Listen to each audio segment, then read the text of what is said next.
Evening అంటే మనకు గుర్తొచ్చేది ఫస్ట్ ఏంటి టీ టైమ్ విత్ స్నాక్స్ కదా. సో మనం అయితే ఫస్ట్ ఆఫ్ ఆల్ ఫిదా అయిపోయేది బోండా బజ్జీ వడలకే. బట్ ప్రజెంట్ ట్రెండ్ అయితే బర్గర్లు పిజ్జాలు వెనకే నడుస్తుంది.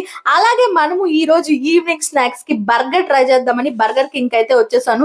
ఇక్కడైతే కొరియన్ స్పైసీ ఫిష్ మనం అప్డేటెడ్ గా ఉంటాం కదా. సో అందువల్ల నేనైతే కొరియన్ స్పైసీ బర్గర్ అయితే ఆర్డర్ పెట్టేద్దామని చూస్ చేసుకున్నాను. బట్ ఎందుకన్నా మంచిది ఒకసారి ఎంత టైం అవుతుందని అడిగితే 30 minutes అవుతుందన్నాడు. ఓరి నాయనో, 30 minutes అంటే ఆకలి అంతే గోవింద. అందువల్ల సరే అనేసి ఇంక ఏది అవైలబుల్ గా ఉంది భయ్యా అంటే వెజ్ చీజ్ బర్గర్ అయితే అవైలబుల్ ఉంది అనేసి అన్నాడు. నేనైతే వెజ్ మక్ని బర్స్ట్ చీజర్ అయితే ఆర్డర్ పెట్టేశాను.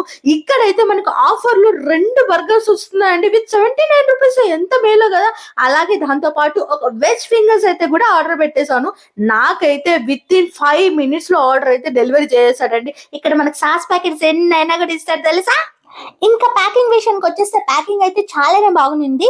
ఇంకా బర్గర్ తీసి చూస్తే ప్యాటీస్ పెట్టి అది కూడా మనకి నార్త్ ఇండియన్ స్టైల్లో అయితే ప్యాటీస్ చేస్తున్నారు. దాంట్లో చీజ్ వేసి ఆనియన్ వేసి చాలా పక్కాగా అయితే ఉన్నింది. బర్గర్ అయితే కొద్దిగా చల్లారిపోయింది. టేస్ట్ అయితే అద్దురు సడ్డి.